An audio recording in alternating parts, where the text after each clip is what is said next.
This might be a little bit hard, but every time he cries because he misses mommy or whatever, don't budge every time. Every time you do that, it's gonna send them another message that says, if I cry, I get mom. Because if you make mom forbidden, he's gonna panic. So don't ban her mom, but don't budge every time he tries to call her.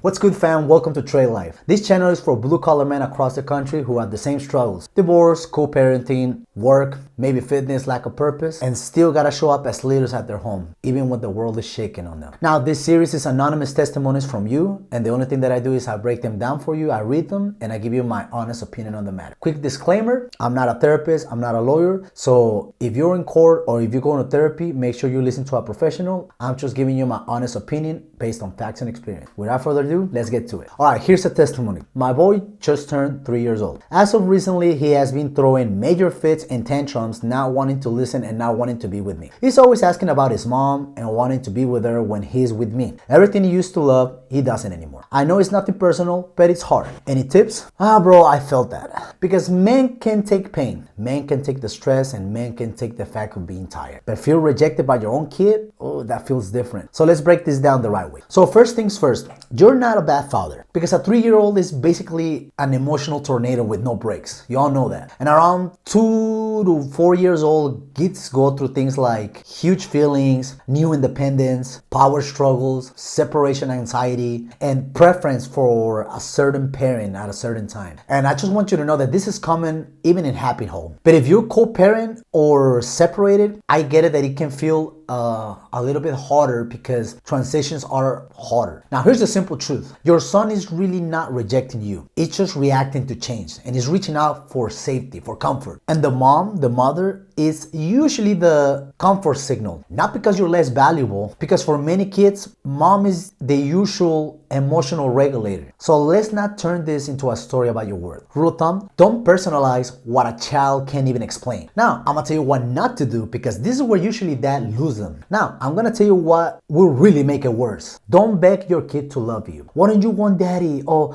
why don't you love me? Why don't you want to be with me? That just put pressure on him, and it's gonna make him pull away. And second is like, don't compete with mom. Don't trash mom. Don't talk bad about her mom. Don't act jealous. Don't trash mom. Don't trash his mom. Don't talk bad about his mom. Don't turn it into a rivalry. Your kids should never feel like they have to choose sides. Don't respond with ego or ego. Because when he says things like, I want my mommy, I want to go, and you react like, well, get the fuck out of here, when you're reacting emotionally. That's not leadership. And also, I made that mistake in the past too, don't overbribe, because a toy or a reward every time he screams, it just sends him a message of, I scream, I get rewarded. And then you training the tantrum. So what do? We lead. So you always gotta validate the feeling, not the behavior. This is magic when you do it right. So when it says things like, I want my mommy, you say things like, yeah, I get it, you miss your mother, it's okay to miss her, but right now you're with daddy and daddy got you. That way you're not saying things like, oh, okay, yeah, you miss your mommy, let's call mommy right away. No, you're saying things like, you're with dad and you're safe with me. That way you can create a transition ritual, because most tantrums happens at transitions, like bedtime, pickups, drop-offs. So create a simple ritual. Same greeting every time, daddy's here, daddy's happy to see you. Same first activity every time. If you play with him for 10 minutes, play for him for 10 minutes at first. Same snack, same water, same soda, whatever you give him the first time you see him. No heavy questions and no pressure. Because you gotta understand that kids don't switch environments like we adults do. They need a bridge. Now, another thing you gotta understand is that 3-year-olds always want control, but they can't handle it. So you give them two options. Things like, you want the red cup or you want the blue cup. Shoes on first or jacket first. You want to read one book or 2 books. You always stay in control, but you give him options. That way, it makes him feel powerful without chaos. Also, you can rebuild connection with 10 minutes of undivided time. Now, this is huge. Every day when you meet him, you give him 10 minutes where you're following his lead. No phone, no teaching, no correcting. Just play what he wants and narrate it. Things like, oh, you're building a tower? Oh, that's a big one. You want the cars? Oh, let's race. That fills his emotional tank. Because most dads try to connect with, oh, let's do something big. But kids in reality connect with presence. Now, as far as the things that he used to like, he don't like anymore, we'll bring back the things that he loved in microdoses. What do I mean by that? Well, if you say that he doesn't like the things that he used to like before, that can happen when he's associating things that he used to like with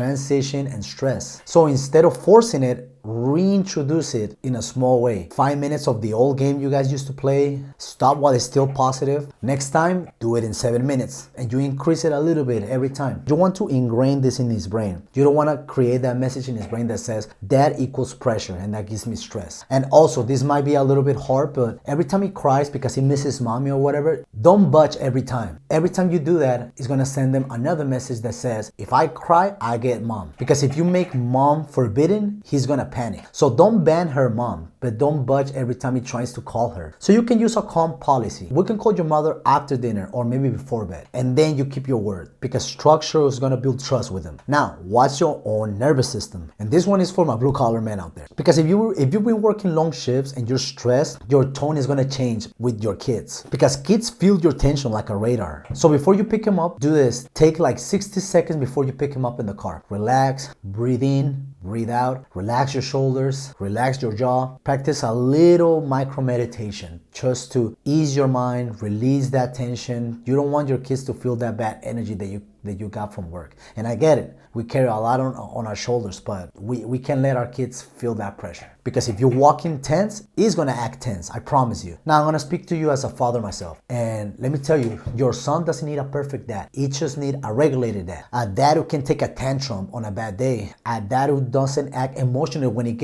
gets emotional. You don't want him to see you as a friend or as a brother. You want him to see you as a masculine figure, as a safety place, as a role model. He wants a dad that doesn't make him responsible for his own feelings. If you stay steady throughout this phase, you're gonna teach your son something extremely important. My father is stable, my father can handle me, and my father won't abandon me when things get hard. That becomes a foundation of masculinity. Not yelling, not fear, not control, stability. This is why I preach training even for fathers. Because when you train consistently, you handle stress way better, your sleep gets better, your anxiety comes down, your patience goes up, you react way better to hard situations. Because you're training your nervous system, you're training your mindset, all that dopamine, those dopamine rushes, those adrenaline rushes. Your body's is in a more calm state because you're working your muscles. And a discipline that creates secure kids. Because a man who's out of shape, mentally and physically, gets overreactive. And a dad who's overreactive creates chaos in kids. So here's a quick checklist. Don't take it personal. It's just a season. Validate feelings, not behavior. Create a transitional ritual. 2 choices only. 10 minutes of undivided time daily. You reintroduce old activities slowly. You create a calm policy on calling mom. And you regulate yourself before the pickup time. You do that for 2 or 3 weeks, and I promise you're going to start seeing some changes in them. Not overnight, but steady. So if you're a dad going through this and you're going through the same struggles, just comment the word rebuild and let the other dads know they're not alone. And if you want to submit your own anonymous testimony, DM me on my personal Instagram and I'll tell you exactly how you can send it. And if you're a blue collar dad who's trying to get his mind right, who's trying to rebuild discipline and probably find purpose through fitness, probably drop some fat, probably build some muscle, just DM me through my personal Instagram and we could talk about your situation and see how we can get you from point A to point B. That's it. Stay solid, stay present, stay disciplined, and I'll see you on the next time.